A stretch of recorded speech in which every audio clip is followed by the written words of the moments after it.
السلام علیکم ورحمۃ اللہ وبرکاتہ۔ میٹرو اسٹیشن پر ایک خوبصورت خاتون نے میرے پاس آ کر میرے کوٹ کی جیب میں ایک کاغذ ڈالا اور میرے کان میں کہا، بھاگ سکو تو بھاگ جاؤ۔ میں نے کاغذ نکال کر پڑھا تو اس پر میری ہی تصویر بنی ہوئی تھی جس پر بڑا بڑا کراس لگا ہوا تھا۔ میں نے مڑ کر دیکھا تو وہ خاتون غائب تھی، مگر فرش پر میرا نام منیر ہے اور میں آج آپ سب سے ایک سوال کرنا چاہتا ہوں کہ ایک مرد شادی کیوں کرتا ہے؟ کچھ لوگ کہیں گے اولاد کے لیے اور کچھ لوگ کہیں گے کہ اپنی ذاتی ضرورتوں کے لیے، مگر سچ تو یہ ہے کہ ایک مرد سکون کے لیے شادی کرتا ہے، کیونکہ اولاد پیدا کر کے بڑا کرنا کوئی آسان کام نہیں ہوتا، اور ذاتی ضروریات بھی انسان کے لیے سب کچھ نہیں ہوتی۔ گھر کے سارے کام نوکر بھی کر سکتے ہیں، اور میں تو ایک امیر آدمی تھا، میرے پاس پیسہ تھا، میرا اپنا گھر تھا، میری گاڑی تھی، میرا کاروبار تھا، میں چاہتا تو کئی نوکر رکھ سکتا تھا۔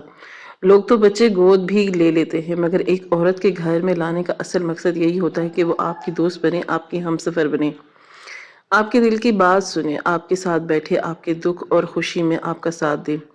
میں بھی یہی سوچ کر شادی کر کے اپنی بیوی کو گھر لایا تھا، لیکن شادی کے صرف 2 سال بعد ہی میرا ذہن الجھ گیا تھا، کیونکہ ہماری کوئی اولاد نہیں تھی اور میری بیوی مجھ سے ہر وقت لڑائی کرتی رہتی تھی۔ مجھے لوگوں نے سمجھایا کہ ابھی وقت ہی کتنا ہوا ہے، شروع کے چند سال مشکل ہوتے ہیں مگر آہستہ آہستہ سب ٹھیک ہو جاتا ہے، مگر مجھے ایسا لگتا تھا کہ جیسے جس عورت کے دل میں خوشی رکھنے کی صلاحیت ہی نہیں ہوتی، جیسے کوئی بھی اسے خوش نہ رکھ سکتا ہو۔ میں اسے ایک بہت بڑے آرام دہ گھر میں لگتا تھا، گھر میں نہ کوئی ساس تھی اور نہ کوئی نند بھابی، نہ کوئی دیور، 2 نوکر ہیں، ہر وقت گھر میں رہتے ہیں، ایک صفائی کرتا ہے اور دوسرا کھانا بناتا ہے۔ دن کے وقت تو وہ کچھ نہ کچھ کر بھی لیتے تھے، مگر جب رات ہوتی تو ایک عام سی فرمائش بھی اسے برداشت نہیں ہوتی تھی۔ میں کبھی کہہ دیتا کہ مجھے چائے بنا دو تو وہ سیدھا جواب دیتی تھی کہ میں تھک گئی ہوں، میں نہیں بنا سکتی۔ میں سوچتا تھا کہ آخر یہ پورا دن کرتی ہی کیا ہے جس سے اتنی تھک جاتی ہے۔ اصل بات یہ تھی کہ وہ میرے احساس کا بھی خیال نہیں کرتی تھی۔ جب گھر آتا تو چاہتا تھا کہ وہ ایک بار ہی صحیح مجھے دیکھ کر مسکرا دے، میرے پاس آ کر پوچھ لے کہ میرا دن کیسا گزرا، میں نے سارا دن کیا کیا، دیکھا کیا سہنا پڑا، مگر وہ ایسے گھر میں بیٹھی ہوتی تھی جیسے اسے کسی چیز کی پرواہ ہی نہ ہو۔ میں اندر داخل ہوتا تو وہ ایک نظر بھی نہ اٹھاتی، کبھی ہاتھ بڑھا کر مجھے تھامتی نہ، کبھی میرے قریب بیٹھ کر میرا حال نہ پوچھتی۔ ایک دفعہ میں بہت تھکا گھر آیا، میرا سر درد سے پھٹا جا رہا تھا، میں چاہتا تھا کہ وہ بس اتنا پوچھ لے کہ کیا ہوا، مگر اس نے ایسا دیکھا جیسے کوئی مسئلہ ہی نہ ہو۔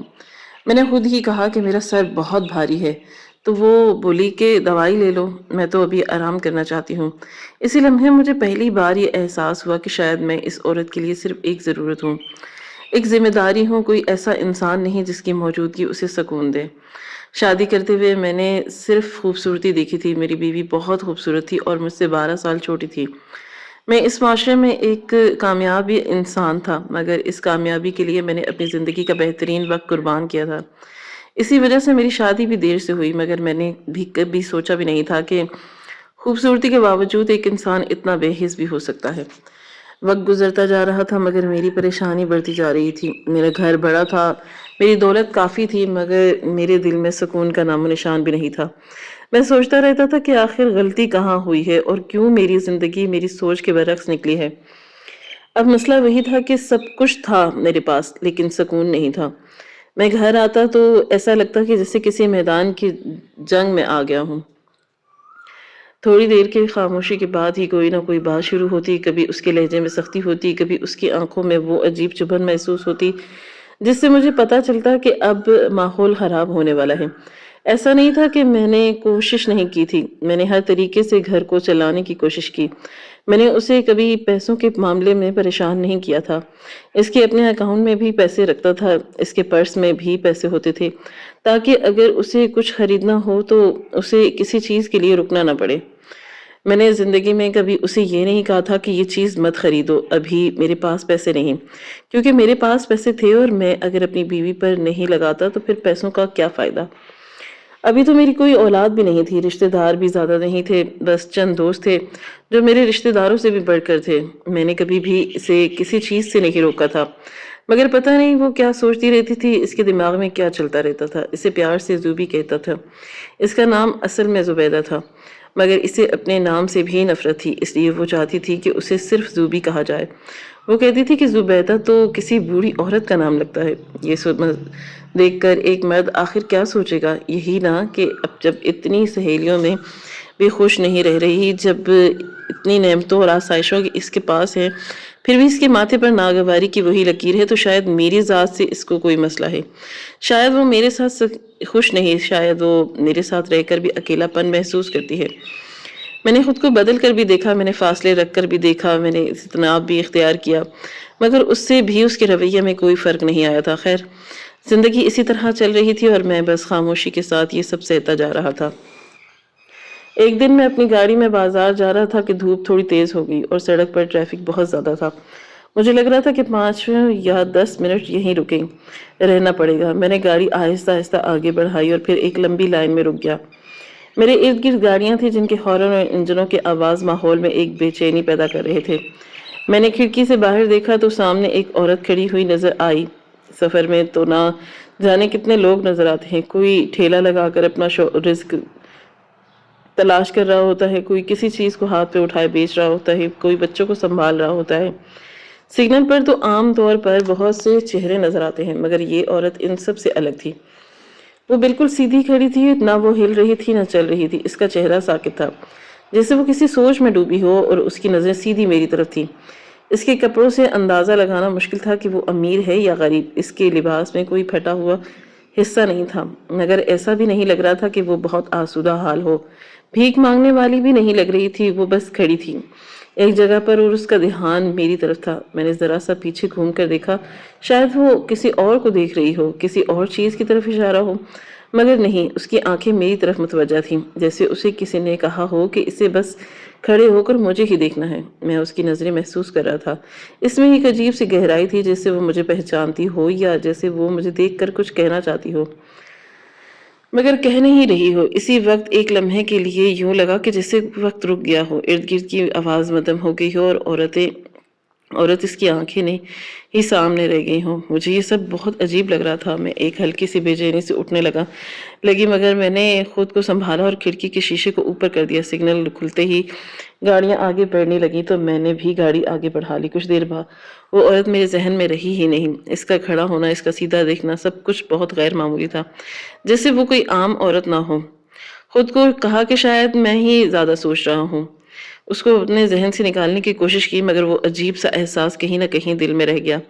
مجھے کسی دوست نے مشورہ دیا تھا کہ تم اپنی بیوی پر کوئی پرائیویٹ جاسوس چھوڑ دو، جو اس کی ایک ہفتے کی پوری روٹین کا جائزہ لے اور تمہیں ہر بات کی رپورٹ دے۔ شروع میں اس بات پر ہنس پڑا۔ میں نے اس سے کہا کہ اس سے کیا ہوگا، مجھے تو پہلے سے پتا ہے کہ میری بیوی کیا کرتی ہے۔ وہ صبح دیر سے اٹھتی ہے، ناشتہ کرتی ہے، پھر کچھ دیر ادھر ادھر گھر میں پھرتی ہے، کبھی کپڑے ٹھیک کرتی ہے، کبھی شیشے کے سامنے کھڑی ہو جاتی ہے، پھر تھوڑا تیار ہوتی ہے، کبھی اچھی طرح، کبھی بس فٹافٹ، اور پھر شاپنگ کرنے جاتی ہے۔ مگر زیادہ تر وہ دن کے وقت گھر سے باہر رہتی تھی، شام کو واپس آتی تھی اور واپس آ کر کچھ دیر موبائل چیک کرتی تھی، پھر سو جاتی تھی۔ جب میں رات کو گھر آتا تو وہ بس جاگ جاتی تھی، مگر وہ جاگنا بھی ایسا ہوتا کہ جیسے مجبوری ہو، اور میرے لیے خوش نہیں ہوتی تھی، بلکہ اکثر تو میرے آنے کا مطلب صرف ایک نئی بحث۔ جب مجھے گھر آنا ہوتا تھا تو میرے دوست نے میری بات سن کر کہا کہ یہ تو وہ روٹین ہے جو تجھے دکھائی دیتی ہے، اصل روٹین کچھ اور بھی ہو سکتی ہے، ہو سکتا ہے وہ کسی سے ملتی ہو سکتا ہے اس کی زندگی میں کوئی اور بھی ہو، وہ کسی کے چھپ کر ملتی ہے۔ یہ سب سن کر مجھے ایک لمحے کے لیے جھٹکا لگا، میرے دوست نے تو جیسے پورا شک میرے دل میں ڈال دیا ہو۔ میں اسے دیکھنے لگا جسے میں اسے پہچاننا ہی بھول گیا ہوں۔ میں نے گہرا سانس لیا اور کہا کہ نہیں، ایسی کوئی بات نہیں ہو سکتی۔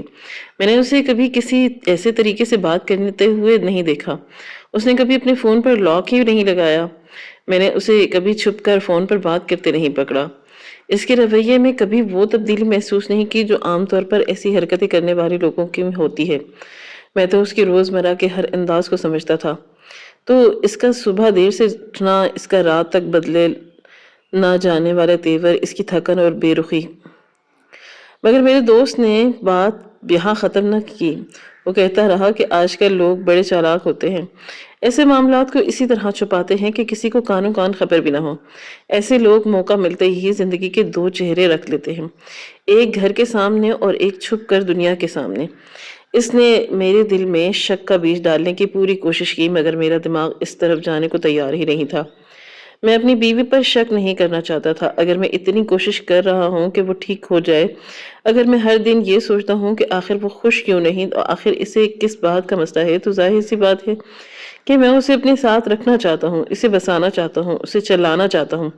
ورنہ میری کیا فکر تھی کہ میں ایک امیر آدمی تھا، میرے پاس ہر چیز تھی، میں چاہوں تو ایک جھٹکے میں کچھ بھی بدل سکتا تھا۔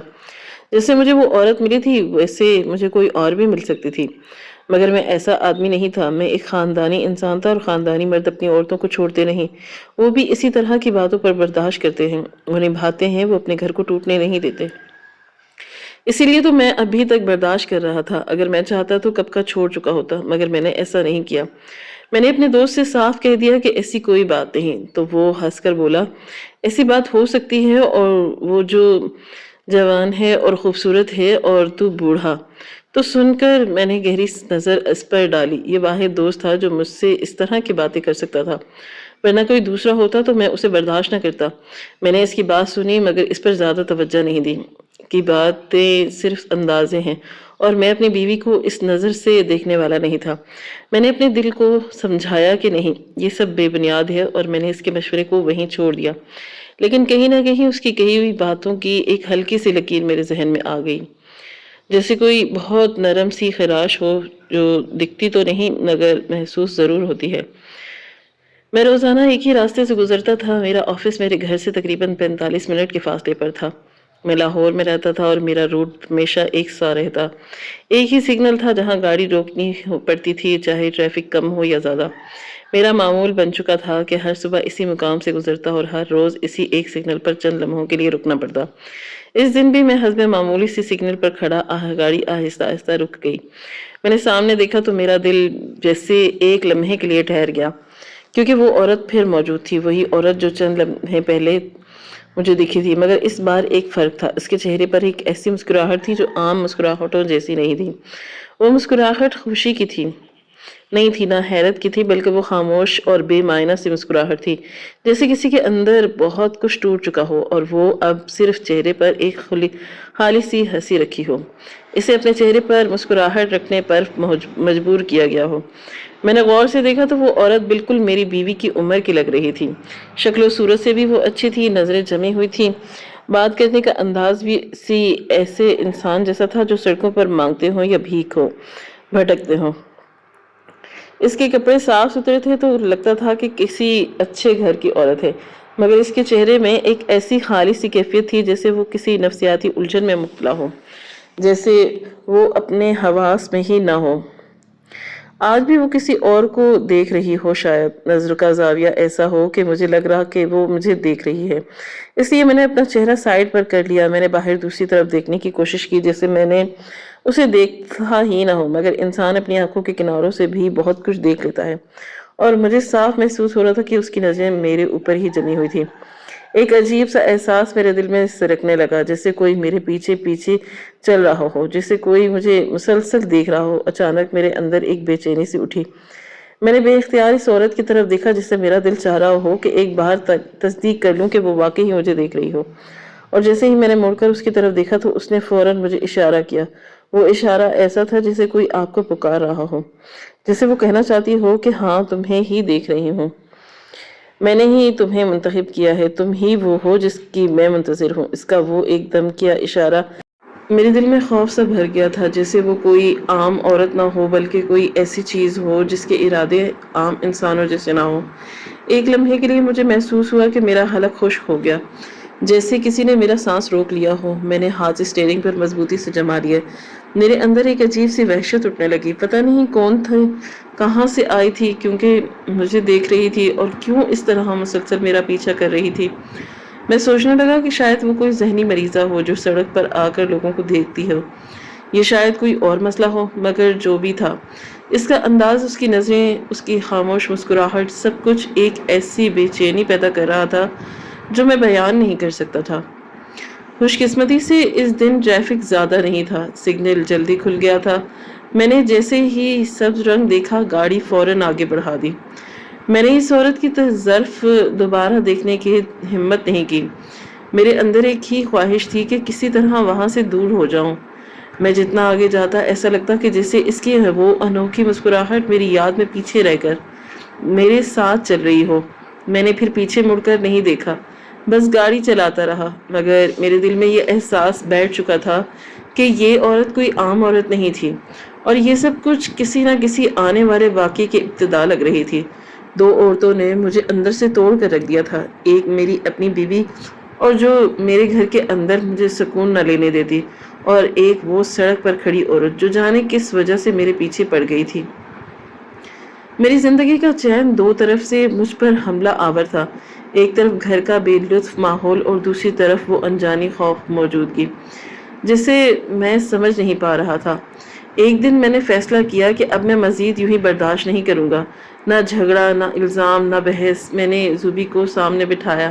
میں نے چاہا کہ آج ساری باتیں کھول کر لی جائیں تاکہ شاید کوئی راستہ نکل آئے، شاید ہمارے درمیان جو دیوار کھڑی ہو گئی ہے وہ گر جائے، شاید وہ ایک بار دل سے بول پڑے۔ میں نے اسے صوفے پر بٹھایا اور خود اس کے سامنے بیٹھ گیا تاکہ وہ بھاگ نہ سکے اور میری آنکھوں میں دیکھ کر بات کرے۔ میں نے نرم لہجے میں کہا کہ بتاؤ کیا بات ہے، چلو بات کرتے ہیں، دل کی بات کھولو، شاید تمہارا درد مجھے سمجھ آ جائے، شاید میں کچھ ٹھیک کر سکوں۔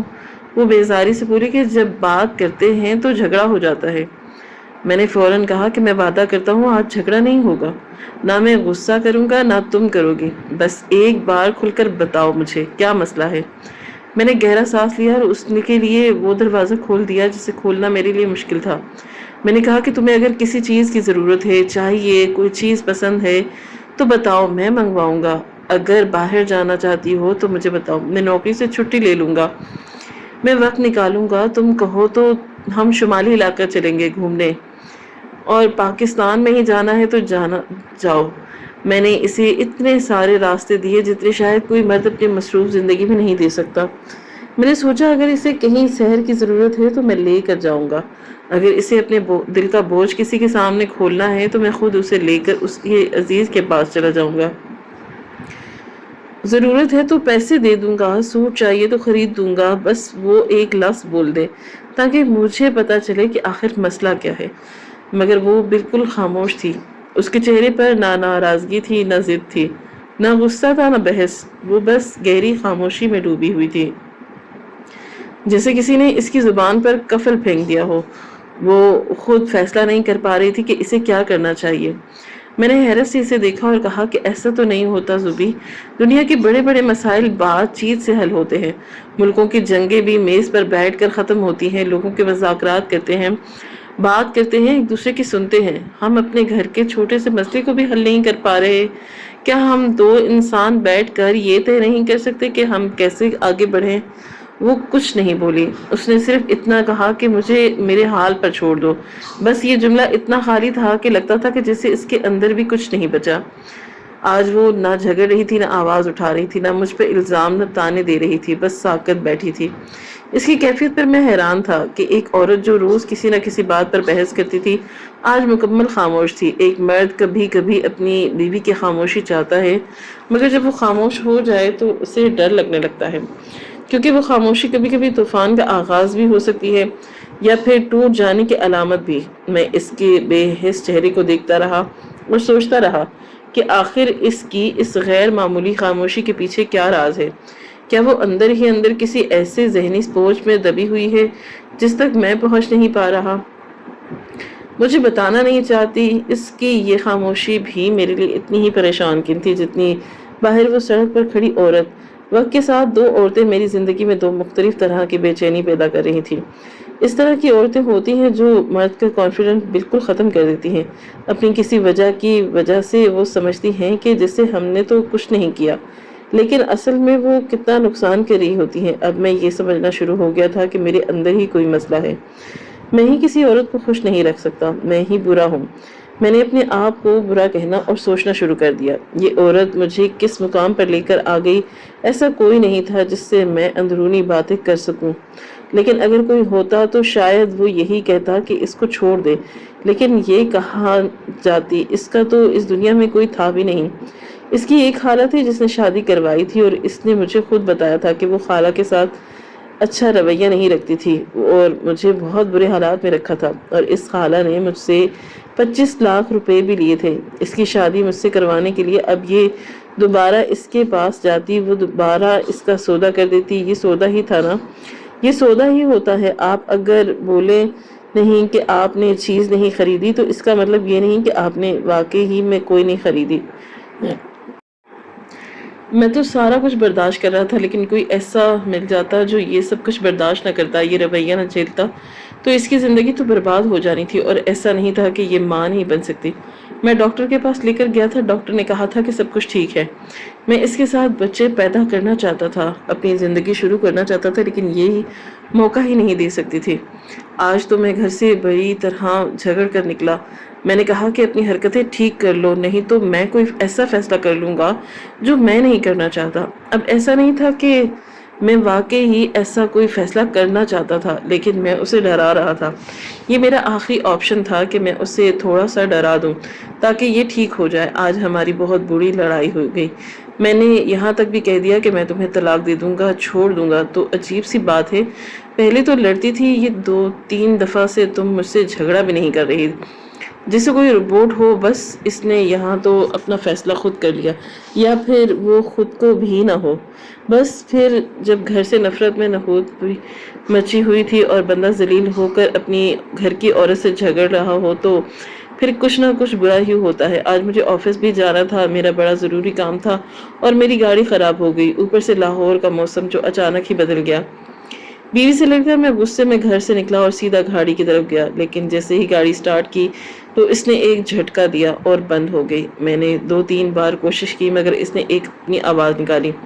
اوپر سے موسم بھی عجیب بننے لگا، آسمان پر سیاہ بادل چڑھے ہوئے تھے اور پھر ہلکی بارش بوندیں میرے چہرے پر پڑنے لگی تو سردی کی ایک لہر میرے جسم میں دوڑ گئی۔ میں سڑک کے کنارے کھڑا اوپر آسمان دیکھ رہا تھا، دل ہی دل میں سوچ رہا تھا کہ آج ہی سب کچھ کیوں ہو رہا ہے۔ گھر میں لڑائی الگ، گاڑی خراب الگ، موسم خراب الگ، میں تھکا ہوا بھی تھا اور ذہنی طور پر ٹوٹا ہوا بھی۔ میری منزل 50 منٹ دور تھی، اور اگر گاڑی نہیں چل رہی تھی تو کوئی اور راستہ بھی رہ جاتا۔ میں نے موبائل نکال کر کچھ دیر سوچا کہ شاید کسی میکینک کو فون کر دوں، مگر دل نہیں مانا۔ میں وہاں سے پیدل میٹرو بس اسٹیشن پہنچا۔ میٹرو اسٹیشن واقعی بہت اچھا تھا، صاف ستھرا، پرسکون، سیڑھیوں پر پانی گر رہا تھا، مگر اندر چھت ہونے کی وجہ سے ماحول ٹھیک تھا۔ میں ایک طرف بینچ پر جا کر بیٹھ گیا، یہاں ہمیشہ رش ہوتا تھا مگر بارش کی وجہ سے لوگ کم تھے۔ میں نے اپنا کوٹ مضبوطی سے لپیٹا اور چہرہ جھکا کر بیٹھ گیا۔ اسی لمحے مجھے اپنے قریب ایک عجیب سی ہوا محسوس ہوئی، جیسے کوئی تیزی سے میری طرف آ رہا ہو۔ میں نے سر اٹھایا تو وہی عورت جو مجھے کئی دنوں سے فالو کر رہی تھی، وہ اس قدر تیز بھاگتے ہوئے آئی کہ مجھے لگا کہ جیسے کوئی جانور لپکا ہو۔ اس کا سانس پھولا ہوا تھا اور اس کی آنکھوں میں وہی وحشت تھی جو میں پہلے بھی دیکھ چکا تھا۔ میں حیران بھی ہوا اور ڈر بھی گیا۔ اس نے ایک لفظ بھی نہیں کہا، بس ایک جھٹکے سے آگے بڑھی اور میرے کوٹ کی جیب میں کچھ ڈال دیا، جیسے کوئی کاغذ یا لفافہ ہو، مگر بھاری تھا۔ پھر وہ میرے اتنے قریب ہو کر بولی کہ اس کی سانس میرے چہرے سے ٹکرا رہی تھی، بھاگ سکو تو بھاگ جاؤ۔ میں اسے حیرت سے تکنے لگا۔ وہ میری بات کا انتظار کیے بغیر پیچھے مڑی اور اس طرح بھاگ گئی جیسے فلموں میں کوئی انڈر ورلڈ کا بندہ پولیس سے بھاگتا ہو۔ اس کی رفتار انسان جیسی نہیں تھی۔ 3 سیکنڈ میں وہ دور اندھیرے میں گم ہو گئی۔ میرا دل زور زور سے دھڑکنے لگا۔ میں نے فوراً کوٹ کی جیب میں ہاتھ ڈالا اور وہ چیز نکالی۔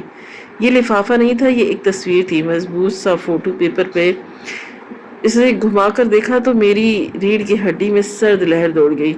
تصویر میری تھی، میرا اپنا چہرہ، میرا مسکراتا ہوا چہرہ، اور اس تصویر پر خونی لال مارکر سے ایک بڑا کراس بنا ہوا تھا۔ مجھے سمجھنے میں دیر نہیں لگی کہ اس کا کیا مطلب ہے۔ یہ سیدھا سیدھا وارننگ تھی، دھمکی تھی، یا شاید موت کا پیغام؟ میں نے ایک جھٹکے سے گردن موڑی اور دیکھا وہ عورت کہاں گئی، مگر اگلے ہی لمحے میرا دل میں سینے میں دھنس گیا۔ میرے پیچھے کوئی کھڑا تھا۔ میں نے چاہ کر بھی پوری طرح پلٹ کر دیکھنے کی ہمت نہ کی۔ وہ عجیب سا خوف تھا، بھاری سا، ٹھنڈا سا، دل کے اندر تک اترتا ہوا۔ رفتہ رفتہ میں پیچھے مڑا تو وہی عجیب شکل والا آدمی میرے بالکل پیچھے کھڑا تھا۔ وہ ایک قدم کے فاصلے پر تھا اور اس کے چہرے پر کوئی تاثر نہیں تھا، نہ غصہ نہ مسکراہٹ، صرف ایک خالی پتھر جیسے چہرہ۔ اس نے اپنا ایک ہاتھ آہستہ سے اپنے کوٹ کے اندر ڈالا۔ میں نے وہ منظر بار بار فلموں میں دیکھا تھا اور میں جانتا تھا کہ اس کا مطلب کیا ہے۔ کوئی بھی ہو سکتا ہے، چاقو، پستول، کوئی ہتھیار۔ میرے جسم نے سوچنے کا موقع دیے بغیر خود ہی فیصلہ کر لیا۔ میں وہاں سے بھاگ پڑا، جیسے میری روح جسم سے نکل کر الگ ہو رہی ہو۔ بارش تیز ہو گئی تھی، زمین گیلی تھی، مگر میں بس بھاگ رہا تھا۔ اس کے قدموں کی آواز میرے پیچھے تھی، وہ بس مجھ سے زیادہ دیر تھا۔ میں دوڑ رہا تھا مگر مجھے لگ رہا تھا کہ وہ میرے بالکل پیچھے ہے۔ اگر آج میری گاڑی چل رہی ہوتی تو میں سیدھا اندر گھس جاتا اور دروازہ لاک کر لیتا۔ گاڑی میری پناہ گاہ تھی، میری حفاظت تھی، مگر قسمت نے آج سب کچھ میرے خلاف کر رکھا تھا۔ میں اندھا دھند دوڑ رہا تھا، میٹرو بس آنے والی تھی۔ اگر میں اس تک پہنچ جاتا تو شاید بچ جاتا، لیکن مجھے محسوس ہو رہا تھا کہ وہ میرے بالکل پیچھے ہے، جیسے بس ایک ہاتھ بڑھائے اور مجھے پکڑ لے۔ بالکل میرے پیچھے، اور اس کے قدموں کی آواز تیز ہوتی جا رہی تھی۔ وہ اگر چند لمحے گزار دیتا تو شاید مجھے پکڑ لیتا، لیکن اچانک کسی طاقتور ہاتھ نے مجھے بازو سے پکڑ کر ایک تنگ سی گلی میں اندر کی طرف کھینچ لیا۔ میں اس جھٹکے سے دیوار سے ٹکرایا اور سانس رک سی گئی۔ لاہور کی گلیاں ایسے بھی اتنی پیچیدہ اور تنگ ہوتی ہیں کہ ایک بار اندر جاؤ تو باہر والے کو اندازہ لگانا مشکل ہو جاتا ہے کہ کوئی کس طرف مڑا۔ اگلے ہی لمحے وہ آدمی مین روڈ سے گزرا اور ہم دونوں سائے کی طرح دیوار کے ساتھ دبے تھے، جیسے دونوں کی سانسیں ایک دوسرے میں الجھ رہی ہوں۔ اس کی بھاگتی ہوئی آواز آہستہ آہستہ دور ہوتی گئی اور وہ اندھیرے میں گم ہو گیا۔ اب میں نے پلٹ کر دیکھا، میری آنکھیں حیرت سے پھیل گئیں۔ جس نے مجھے بچایا تھا وہ کوئی اور نہیں، وہی عورت تھی جو کئی دنوں سے مجھے مختلف جگہوں پر نظر آ رہی تھی۔ اس کی سانس بھی تیز تھی، اس کے ہاتھ کانپ رہے تھے اور آنکھوں میں خوف کی جلن صاف نظر آ رہی تھی۔ وہ میرے ساتھ بھاگتی ہوئی ایک نسبتاً محفوظ گلی تک آئی۔ ہم دونوں دیوار کے ساتھ لگ کر سانس سیدھی کر رہے تھے۔ میں نے فوراً اپنے دوست کو فون کیا اور اسے کہا کہ گاڑی لے کر فوراً پہنچے۔ اس کا دفتر قریب ہی تھا۔ 10 منٹ بعد اس کی گاڑی ہمارے سامنے آ کر رک گئی۔ ہم اندر بیٹھ گئے۔ اب ہم تینوں گاڑی میں تھے، عورت بھی ہانپ رہی تھی اور میں بھی۔ میرے دوست نے راستے سے پانی اور چند کھانے پینے کی چیزیں خرید لی تاکہ کم از کم ہمارا حواس بحال ہو۔ پھر ہم ایک سنسان جگہ پر پہنچ کر گاڑی روک دی۔ میں نے اس عورت کی طرف رخ کیا اور نرم مگر لرزتی آواز میں کہا کہ مجھے بتاؤ یہ سب کیا ہے؟ کون تھا وہ آدمی اور تم میرے پیچھے کیوں پڑی تھی؟ عورت کچھ لمحے خاموش رہی، جیسے الفاظ ڈھونڈ رہی ہو، پھر دھیرے دھیرے بولی کہ وہ آدمی اسے اچھی طرح جانتا ہے۔ اس نے اسے زبردستی اپنے ساتھ رکھا ہوا ہے، نہ کوئی رشتہ نہ شادی، کچھ بھی نہیں۔ وہ بدروح کی طرح اس کی زندگی پر قابض ہے۔ وہ اس کے سامنے پاگل بنی ہوئی ہے تاکہ وہ اسے کنٹرول نہ کرے۔ وہ موقع ملتے ہی باہر نکل جاتی ہے، لیکن اپنی اصل حالت اس آدمی کو نہیں دکھاتی۔ میں حیران تھا، سن رہا تھا، لیکن آگے جو بات اس نے کہی وہ میرے وجود کو اندر تک ہلا گئی۔ اس نے کہا کہ آپ کی بیوی اس آدمی کے پاس تھی، آپ کی تصویر کے ساتھ، اور اس کو 50 لاکھ روپے دیے تھے اس بات کے لیے کہ وہ آپ کو اس دنیا سے ختم کر دے۔ میں سن ہو کر رہ گیا، میرا دماغ خالی صفحہ بن گیا اور دل جیسے سینے میں دھڑکنا بھول گیا۔ وہ کہتی رہی کہ ایک دن سے میں سڑک پر نظر آ گیا، میں آپ تک پہنچنا چاہتی تھی لیکن ہمت نہ ہوئی۔ پھر میں بار بار اس راستے پر جاتی رہی تاکہ موقع ملے اور آپ کو بچا سکوں۔ ہر بار کچھ نہ کچھ ہو جاتا۔ میرے دوست نے فوراً پوچھا کہ تم پولیس کے پاس کیوں نہیں گئی؟ اس عورت نے آنکھیں جھکا کر کہا کہ پولیس کہاں سنتی ہے ہم جیسی عورتوں کی؟ میں تو خود تنہا ہوں، میں تو اپنی جان بھی بڑی مشکل سے بچا رہی ہوں۔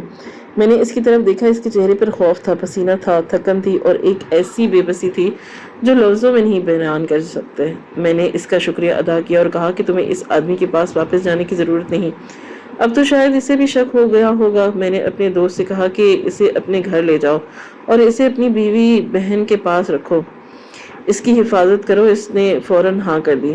پھر میں نے پولیس سے رابطہ کیا اور حیرت کی بات یہ ہے کہ عورت صحیح کہہ رہی تھی، ایک بڑے طبقے سے تعلق رکھتا تھا۔ میری بات فوراً سنی گئی۔ میں نے اس آدمی کا حلیہ بتایا تو پولیس نے کہا کہ وہ پہلے ہی سنگین مقدمات میں مطلوب ہے۔ پولیس نے مجھے یقین دلایا کہ فکر نہ کریں، پورے شہر میں ناکہ بندی کر دی جائے گی، اگر وہ زندہ ہے اور اسی شہر میں ہے تو بچ نہیں سکے گا۔ میری ڈی سی پی سے بات ہو گئی، کمشنر سے بات ہوئی، انہوں نے کہا کہ پریشان نہ ہو، ہم آپ کے گھر کے باہر بھی چند لوگوں کو سادہ کپڑوں میں تعینات کر دیتے ہیں تاکہ آپ محفوظ رہیں۔ یہ معاملات میں نے سنبھال لیا تھا۔ رات گہری ہو گئی تھی، شہر کی روشنیوں میں اندھیرا بھی تھا، سردی بھی تھی، مگر میری سوچیں کسی آگ کی طرح بھڑک رہی تھی۔ اب صرف ایک چیز باقی تھی، ایک آخری سامنا ایک ایسی عورت کے ساتھ جس کے لیے میں ہر روز پریشان ہوتا اور وہ میری زندگی ختم کروانا چاہتی تھی۔ آج میں نے گھر جانا تھا، لیکن ایک شوہر کی طرح نہیں، ایک ایسے شخص کی طرح جس کے دل میں ایک ہی سوال تھا، آخر ایسا کیوں؟ میں گھر آیا تو دروازہ کھلتے ہی میرے اندر جیسے آگ بھڑک گئی۔ میرا دل دھک دھک کر رہا تھا، ذہن انتشار کا شکار تھا۔ میری بیوی صوفے پر بیٹھی سامنے ٹی وی چل رہا تھا، لیکن اس کی آنکھیں اسکرین پر نہیں، وہ خالی خلا میں گھوم رہی تھی جیسے کسی اور دنیا میں ہو۔ اندر آتے ہی اپنی پوری طاقت سے چیخنا شروع کر دیا۔ میں نے کہا کہ کیا کمی تھی میرے پیار میں، کیا کمی تھی میرے خلوص میں نے تمہیں کیا نہیں دیا؟ تمہاری ہر خواہش پوری کی، تمہیں اس گھر میں لایا، اپنے دل کی رانی بنایا، گھر کی ملکہ بنایا، تمہیں ہر مصیبت سے بچایا، تمہاری خالہ نے تمہارا سودا کر دیا، میں تمہیں اس گندگی سے بچا کر اس گھر میں لے آیا تاکہ تم محفوظ ہو جاؤ۔ تم نے میرے ساتھ کیا کیا؟ میرے پیچھے جلادوں کو لگا دیا، میری زندگی کو اس کھیل کا حصہ بنا دیا۔ میں نے کبھی تصور بھی نہیں کیا تھا۔ میں چیختا رہا، میرا دل پھٹ رہا تھا۔ میں نے سب کچھ کہہ دیا جو میرے دل میں برسوں سے جمع تھا۔ تمہارے لیے میں نے ہر قربانی دی، میں نے کبھی تمہیں محبت میں کمی نہیں دی، تمہارے حسن کا دیوانہ تھا، تم ہی وہ پہلی عورت تھی جو میری زندگی میں آئی۔ میں نے تمہیں کبھی شک کی نظر سے نہیں دیکھا، میں نے تمہیں کبھی دھوکہ نہیں دیا، میں نے تمہیں کبھی مجبور نہیں کیا کہ تم میرے سامنے جھکو۔